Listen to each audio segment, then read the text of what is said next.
Hello and welcome back to Firewatch. So, while ending that last episode, I noticed that there were some special features in the main menu, including some developer commentary to play the game with. Now, if you know me and my love of the Valve games, then you know how much I love developer commentary. I'll play through the game once and almost immediately play through it again just to hear all the special details about it. I will probably do that with the Portal games, team up with Alex for the Portal 2 gameplay, or the multiplayer at the very least. And then if Half-Life, well, no matter what, I'll get Alex to do the Half-Life games. And then if the Half-Life games have director's commentary, I'll play through them myself with the director's commentary. So, let's get this thing started, shall we? Hi, I'm Sean Vanneman. I wrote the bulk of 100% of this game. Hey, I'm Jake Rodkin. I did a lot of level design, UI design, and worked with everyone on the story for Firewatch. The game has this weird structure that Chris and I talk about in another tape. This is the first thing I wrote, was this opening of the game that jumps between Henry's life and the trip out to the woods. And I used a little product called Twine to do that, which you can download and use. It's just a very simple choose-your-own-adventure tool. The simplest way to program a video game that one can then share with friends and play. I think we were worried that the team would sort of perceive Henry as a blank slate, as sort of a generic game player protagonist, and we wanted to make sure, or we wanted to get in everyone's mindset, you're playing as a specific guy with a specific life.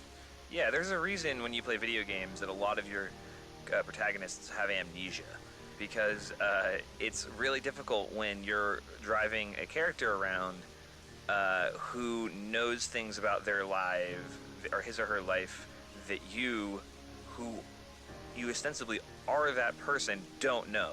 So, yeah, we kept trying to write an opening of the game that happened sort of like weeks into Henry's experience, and then quickly realized that it was like, well, why would he not be able to say X? Well, because his relationship with his wife is Y. So, but the player doesn't know that. Yeah. And this was the quickest way to get everybody on board, was to just take the thing that I wrote that answered the question, I think, for Jane and you at the beginning, which was like, who is Henry? And I would write these character profiles that were really bad. And then I went, what if I just let you play a thing, and then you can figure out who he is? And we held on to that until we had the idea to put into the game. It means that when you're playing Firewatch and Henry and Delilah start talking about Henry's wife, you don't have to learn it through his dialogue, because you made the choices that brought him where he is today. Hi, it's Jake again. Hey, I'm Chris Remo. Oh, hey, Chris. Hi there. I was a game designer and the music composer on Firewatch. Nice. So you're hearing now the first piece of interactive music that went into Firewatch. The first piece of music that actually Responds to what you're doing in the game? Exactly, yeah. So this is a piece of music that's divided into technically 6 parts. And what's happening is, as you're playing through this introductory sequence, when you hit certain points in the narrative, it sends a signal to Wise, which is the name of the audio middleware we're using, and then when Wise gets that signal, it waits until the next sort of musically appropriate transition point, and then when it hits that, it smoothly transitions into the next section of music, and so it creates the effect that you're just listening to one big long piece of music that just happens to be timed very nicely to your playthrough. It just happens to get sadder and sadder at the exact rate that your life gets sadder and sadder. Yeah, exactly. This was a challenging process, both because I had no idea what the music should sound like, and also because it was the first interactive piece of music in the game, so the technical sort of just how does this work was also a part of it. But as it turned out, this music was changed. I mean, Jake, you may remember this. This music changed relatively little over the course of development in comparison to a lot of. I think it started off as maybe 3 pieces, and it expanded out to 5 over development. But other than that, it's one of the first things dropped in, shipped. Get ready to hear about that a lot on this commentary. I'm Nels Anderson, and I was a designer and gameplay programmer on Firewatch. I am Jane Ng, and I worked on the 3D environment art in Firewatch. So you're likely standing at the base of your home away from home. Your home in the wilderness.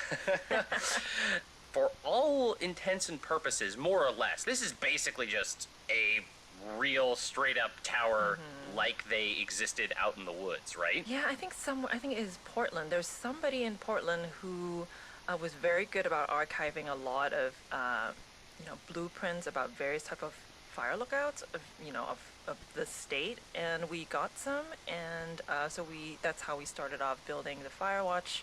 I mean, the lookout tower, just by looking through how they were actually built. It's slightly taller than a real one, right? We had to make quite a bit of adjustment because, for example, the stairway you see here, normally fire lookout stairways are not on the outside, but for more interesting gameplay and views for the player, we opted to change that.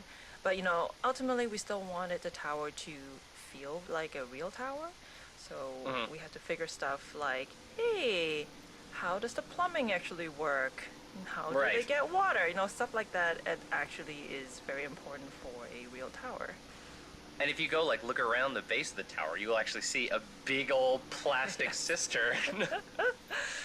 We are not a survival game of any sort, but it is important to make sure that all that stuff is actually thought out, so the space feels realistic. Right. You don't want someone playing the game being like, wait a minute, there's no how does this guy drink? How is he not dead? When I normally play video games, I'm always interested in stuff like, hey, where's the bathroom? So here we have the outhouse and you can go anywhere, but stuff like water is very important. So in a real fire lookout situation, what they do is they will use a cistern, and they will capture rainwater from the roof, and you will actually see that we actually have a little pipe down from the roof, and we even have what they call a first flush filter being there, which is actually what they use. That's my favorite kind of filter, really. Yeah, I had to look up what do they do, because once you go, okay, you collect rainwater from the roof, it won't be all nasty, and then hey, somebody already figured that out on how to collect rainwater. What do you know? We actually visited a number of different lookout towers as we were researching the game, and it was always very satisfying to see elements of things we saw in the real world and make their way back into the game, and vice versa. So we also made sure to have a tab here, like a little faucet, where you can actually get water from the cistern. Yeah, if you click on it, it will play an animation of a hand gripping a knob and water comes out for 2 seconds. It doesn't do anything. Yeah. But it's there. I think for a while we actually were thinking should we just let the player turn on the water? Or then what happens if the water just runs out? And then James had a very good idea of just going just make one animation that you turn on the faucet and turn it off immediately, just so that hey, there's water in here and you won't die. That's Henry.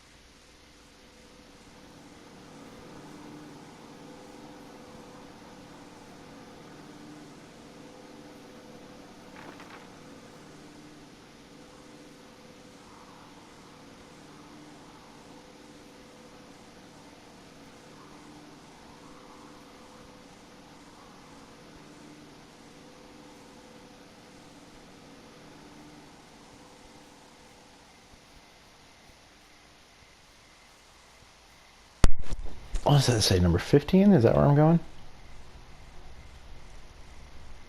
Yes, number 15. So dead south. Dead south. There we go.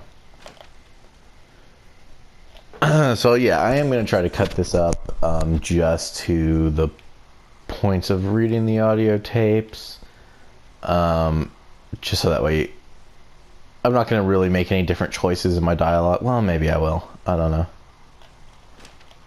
We'll see how I'm feeling when the dialogue options come up. See how it goes. Hello.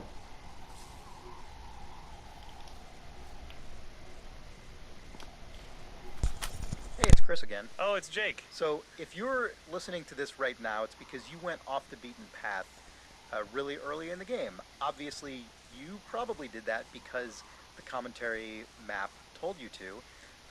But you don't need a map to tell you to go here. You could just go here. We had to. One of the biggest challenges in this game was throughout the entire narrative, keeping in mind that really players can pretty much go anywhere that they've unlocked on the map at any time. And sometimes that's actually really inconvenient for the narrative of the game. We had to come up with a lot of excuses for why you couldn't go to certain places at certain times, or if we couldn't think of an excuse. Some call it an excuse, others call it a thrilling narrative event. Right. So, for instance, where you are right now, if you keep walking in that direction, you will sort of cross the river, but then be unable to go any further. Because, There's like a lot of dense underbrush. and then about halfway through the game, when when a big fire happens, that area is burned out, and you can walk past it into Cottonwood Creek and Pork Pond, Pork etc. Pond and all those areas. Yeah, it was really, really hard to think of justifications like that weren't completely implausible. Yep. And so we actually have relatively few cases of that in the game. Yeah, if we couldn't come up with a good way to keep a player out of a space, we instead flipped the other direction and went, well, what can we do to support it and make it interesting? On this day, before the story started, not a whole lot, but we thought it was fun to point out that you can wander a lot more of the map than you might even think at the very, very, very start of the game. Yep, and then especially once you get ropes, that increases a lot more. So just as you get these items that allow you to explore more of the world, we had to face these increasingly complicated and frustrating design challenges of how does the whole game not break all the time now. It was interesting and difficult, but also cool. Yep, bye.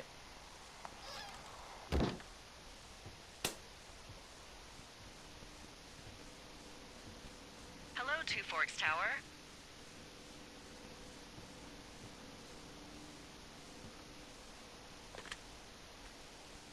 Two Forks Tower, this is Thoroughfare Tower. Come in.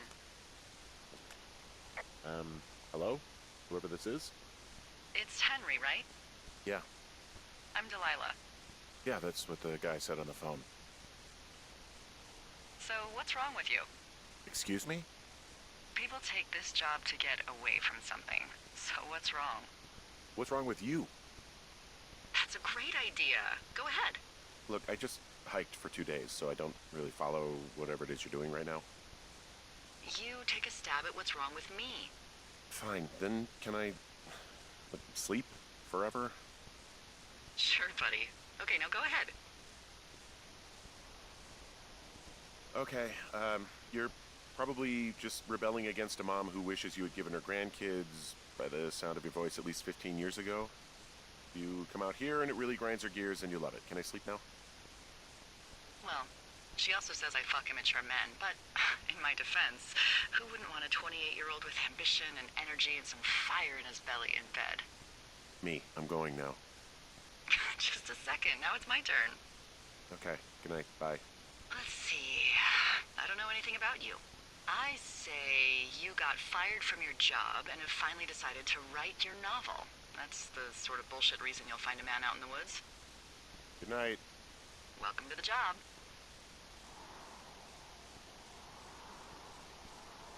Aryan type of guy. Well, make him knock it off without smoking a joint with him, okay? Sure. All right. Good. Get going. You'll probably need a rope to get down the shale between you and the lake, if I remember right. There should be one in the supply box on the way. The code is 1234.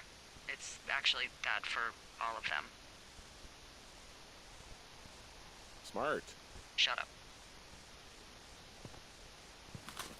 Nels, it feels like you on the team did the most sort of digging about what the real job is like, what is in the actual space, and then checked us against reality when we kind of went off the reservation.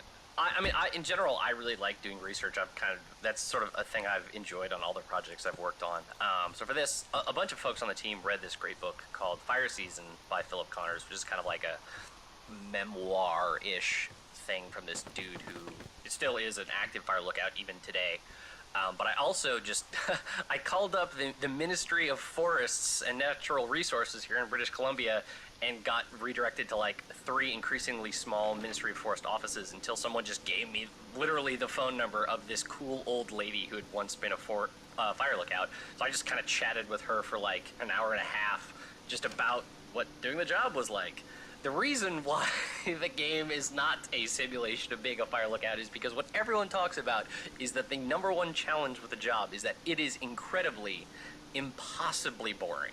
Because you can't, like, read a book. You can't, like, be doing other things, right? Like, Not really. Yeah. At the end of day 3, where Delilah mentions it's like, Kenny's like, well, what do I do for the rest of the summer? She's like, you sit in that chair and you look out the window. That is actually what fire lookouts really do. So all the folks I talked to said, like, figuring out ways to combat boredom is the number one thing. The lady I talked to, she said she did a whole lot of needlepoint and cross stitch because you can do that without looking at your hands very much. Obviously, like, lookouts are also responsible for doing, maintenance on their towers. But again, it's like not maintenance because some crazy Yahoo smashed up your tower. It's maintenance like, oh, the paint is kind of flaking off, better paint it, or these trees have grown too tall, so I need to chop them down. Not, I'm chopping down trees to form a weird log bridge. The main takeaway from whenever we would talk to someone who had done this job is, why would you make a game about that? That is the most boring time of my entire life. So hopefully we showed them how. It feels like people who do this job like fall into two camps, right? They're the people who think they can do it and can't hack it and bail after like a month or two. People like Jack Kerouac, who tried to do this and wrote about it in Desolation Angels, and then he went crazy from a lack of cigarettes and then left. Or the people who kind of enjoy the solitude and then figure out ways to deal with it. But we do have like a lot of the window dressing for the stuff people use. Like other folks I talk to, it's like, what do you do? Well, we read a lot of books, and we like trade the books between the different lookouts through rangers and stuff like that. So of course, Firewatch has a crap ton of weird books in it. Stuff like that. Chris again here. Hey, and Jake, congratulations, player. You have completed the teen loop. Oh man, that's true.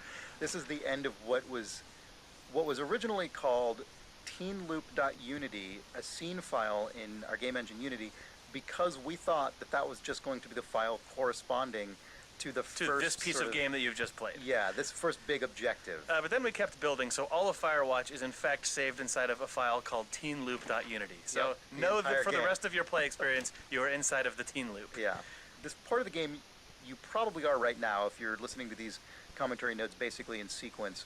The music is either about to kick in or has just kicked in. It's dark. You're finding your tower's been broken into.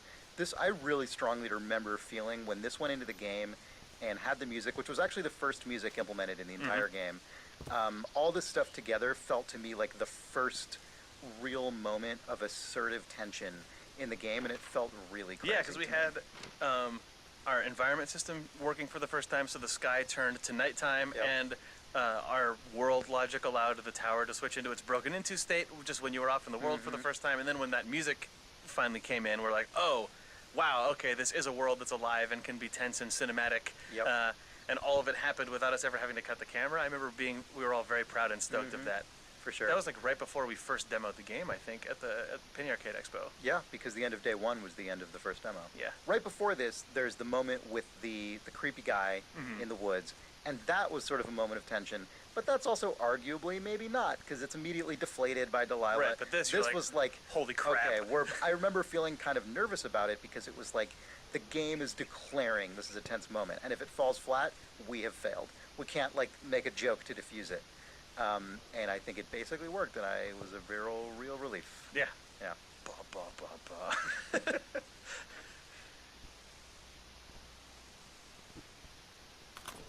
Hi there, it's Jake. And Chris again. Hey, so here we are in the cache box clearing, or at least I guess that's what we call it. There's a lot of cache boxes in Firewatch, but this was the first one that we placed into the game. For a long time, this was the cache box. It was the cache box, even though we knew we wanted to have more. This area was actually one of the first areas that we've built out to any degree that looks like a piece of the world. It was a really good proving ground for us. Like when me and Nels Anderson were grayboxing the world at the very beginning, we tried a million different things, like maybe this was on the edge of a cliff, or maybe it was a secret that you had to find. And I think it was Sean who suggested that he really wanted it to feel like a warm, sort of enclosed space, like you've stumbled onto a little glen and you want to stay there for a while, which I think makes sense because we wanted people to actually stop and poke around and have it not feel like the woods. This was an area with a lot of firsts.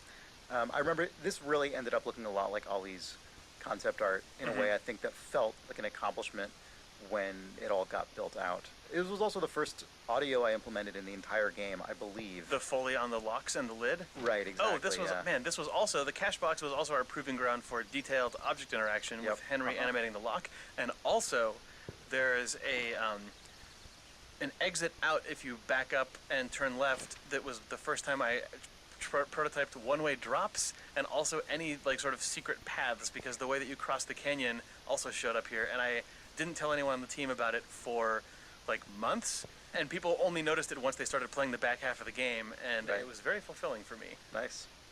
Cashbox. Cashbox, land of firsts and secrets. That's the state flag of cash boxes. The radio went on a real evolutionary journey. I don't know if you remember back at the very beginning when we all got together to make the game. We got together in December, like the first week of December, and we said, well, we're definitely going to take Christmas break, but what can we make in 2 weeks with this crew in Unity, an engine we've never used before? And we started just starting with the radio mechanic, and I quickly wrote like a mystery about an FBI agent looking for a kidnapper in the woods, and then you had like a dispatcher who was like, go to this place and look for this. Oh, I think he left. And I think that's when we sort of proved out that looking at things and pointing at them the way you would like in a shooter, but then getting options to talk about them was the thing we were going to do. That's kind of where the radio mechanic is so different from most conversation systems in games, right? Because most game conversation systems, like, oh, you're standing next to this guy, so you can talk to him now, and you will be able to talk about things that have recently happened to you. But since it's a radio, it's like you could be anywhere, anytime, talking about whatever you're looking at. So even as we started to like do that initial prototyping, we sort of realized like, oh, that's very interesting. Also, this is really complicated and very different from how most games do dialogue. Yeah, when you're standing in front of a character, you just sort of have the like very like binary rule of I am standing in front of a character in an adventure game, I can talk. I walk away, I can't. When you change that up and you can talk about things wherever because the proximity to that character is no longer relevant, you start to find really weird cases. Like, what do you do when you want to talk about an idea or a sound you just heard, a smell? So then we had to sort of like bring the radio mechanic into the realm of like the intangible. And I don't think that really came on until much later. Yeah, we got like, I think during that prototype we got the very initial vestiges of it, but in that initial prototype it was so simple where it's like, oh, if you're looking at this weird stone head, you can like push the one button to play this crappy audio top of "Oh hi Mark" from Tommy Wiseau's The Room, or you can push 2 to say "Oh hi Denny" instead. That was the darkest time of development for me. It was the most wonderful time. Because that movie gives me real physical illness. When we had mapped the radio mechanic to 2 lines from The Room, I was in a bad way about that. I enjoyed it greatly. I know you did. I know you did. Yes.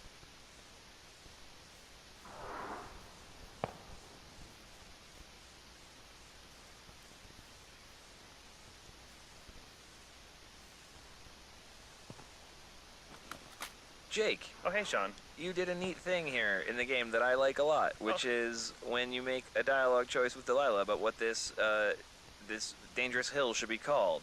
It shows up on your map, and I like that a lot. Yeah, when we were putting the map system together, well, actually, the map weirdly was one of the latest things, one of the final things to come into the game as a fully fleshed out piece. But an upside of that is we built the map using a lot of tools we already had. For instance, the system that checks which things you haven't talked about, which things you haven't found in the game. Use the same variable list as our speech system. So when I was putting this together, I realized, oh, not only can I put a mark down on the map when Henry finds it or talks about it, but I can totally look at the same tools we use for dialogue and figure out what the player said and put it on the map. And the end result felt really natural. I actually wish we'd gone a little deeper on it in the game, but I'm really happy with what's in there right now. Also, please name this shitty boss is going to get me killed, because that's objectively the best name for the hill. Is that your handwriting? Yeah, you gotta you gotta cram that in there, but it's still readable.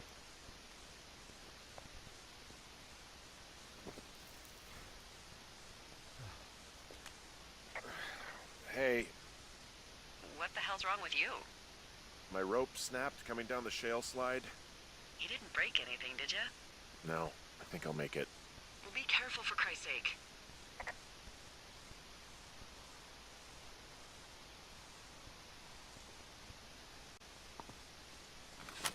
Hi, this is Ollie Moss, and I was the art director on Firewatch. I'm Jane. Hi, Jane. Let's talk about this teen Let's party talk about zone. Let's talk about the Teen Zone.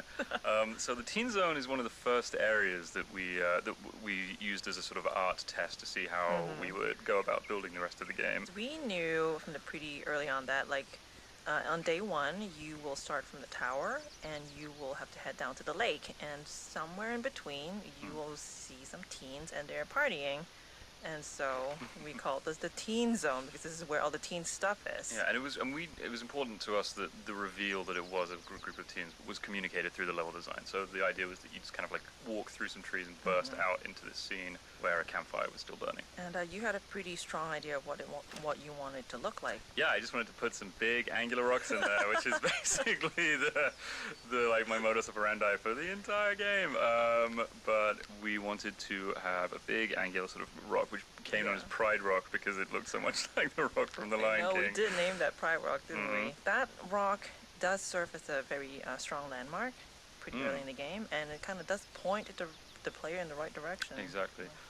Should we talk a little bit about our process for designing these areas? So in the beginning, when we just have like no concept art, we will just mock it out with just gray, literally just gray boxes and a gray terrain.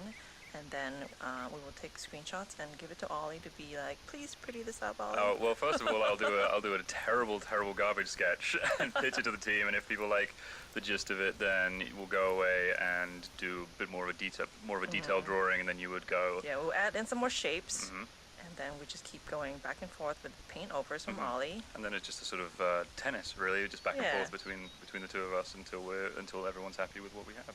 Yeah.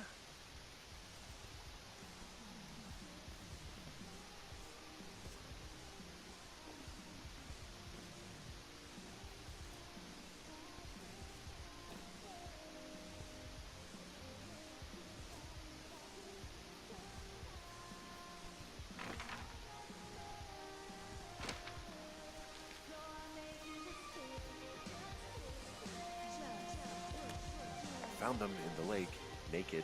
Skinny dipping. Yeah. Is that a guy over there? Oh boy, enjoy dealing with that.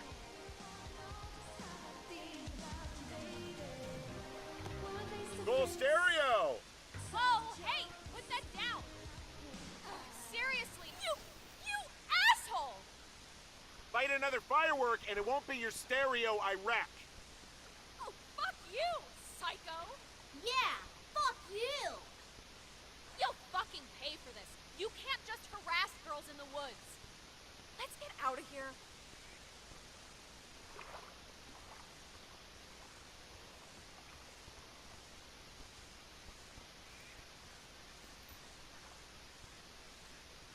Hey, that go okay? It went fine. Hopefully there won't be any more trouble. Good. Thanks for going down there.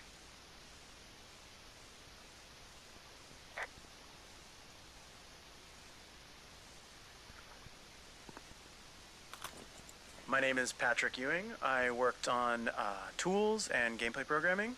The teens, Patrick. Let's open some old wounds here. This is like going back to like an old battleground and being like on these hollowed grounds. Yeah, bad I died on things this hill. happened. I died on this hill. Yeah. I mean, it's one of the most complex interactions in the game, if not the most, right? Yeah. And it was in the game from the very first vertical slice we did, and then I think we kind of added to it as we played through it and saw like, oh, we should be able to throw the boombox in the lake, obviously, right? Okay, the teens need to react to the boombox being in the lake. Oh, but then they should also react to you putting it down. What you should do if you're making a video game is build relatively ironclad, predictable AI and systems that react to inputs. But instead, we built a series of relatively flimsy state machines that were like, if this, but not when, and also if. Right. And we're able to create this scene as designed. And Patrick was sort of the shepherd of this scene.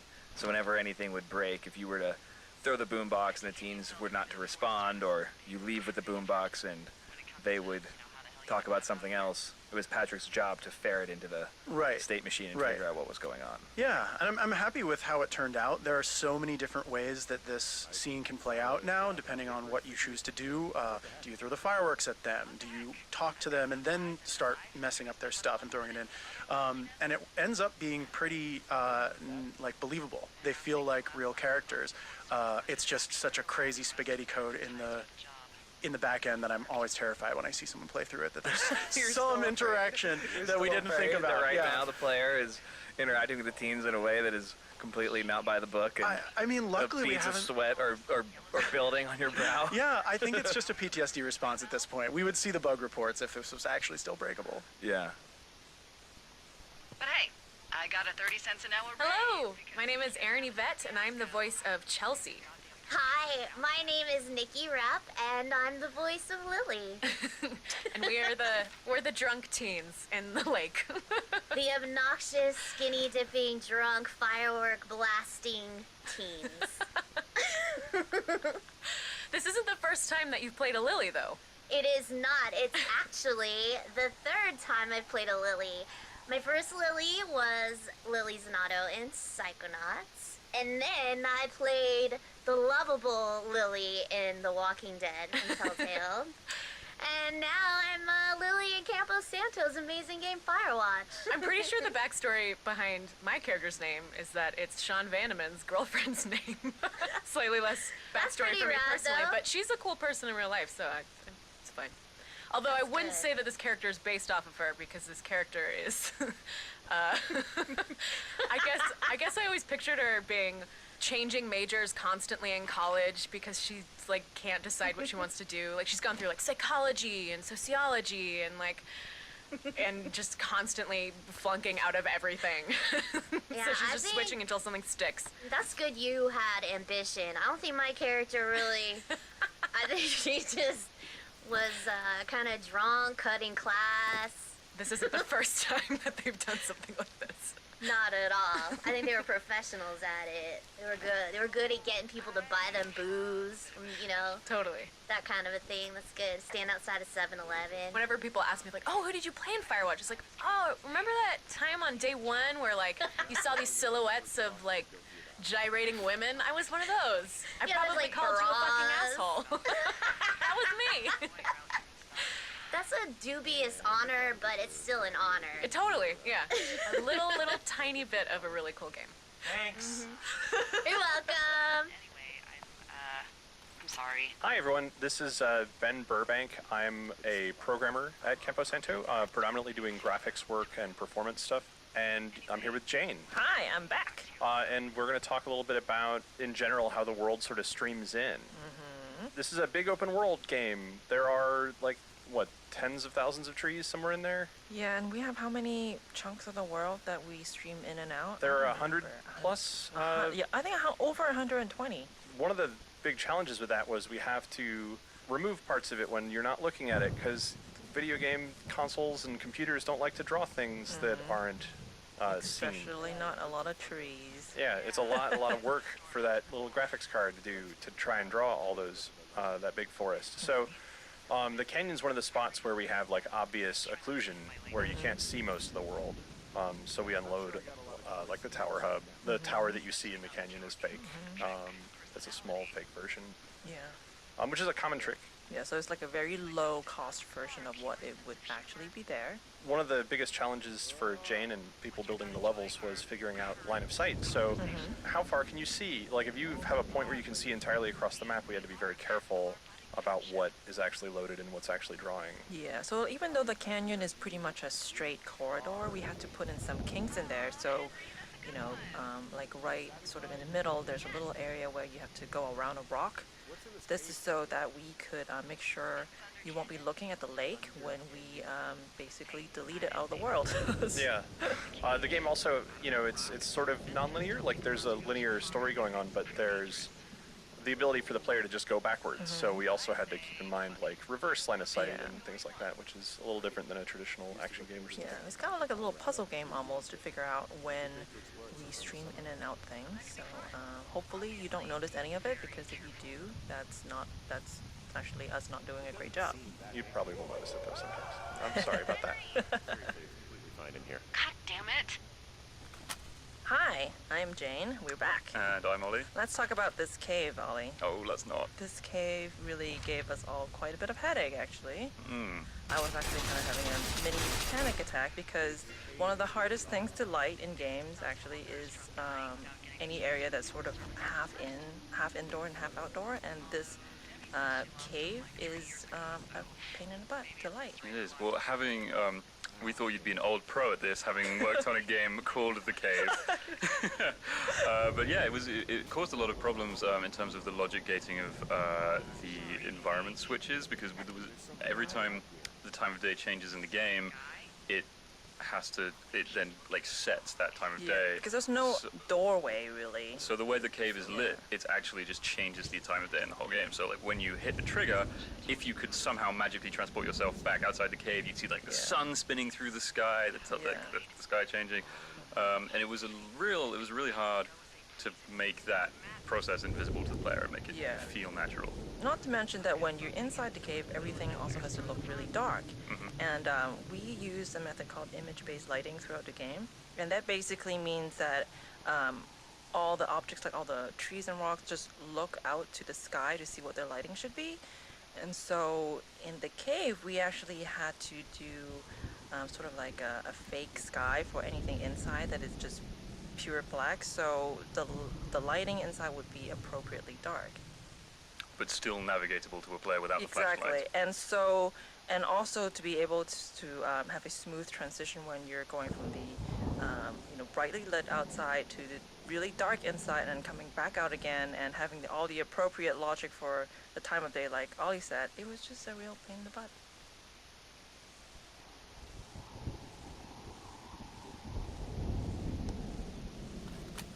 I love the little details in Firewatch's branching dialogue.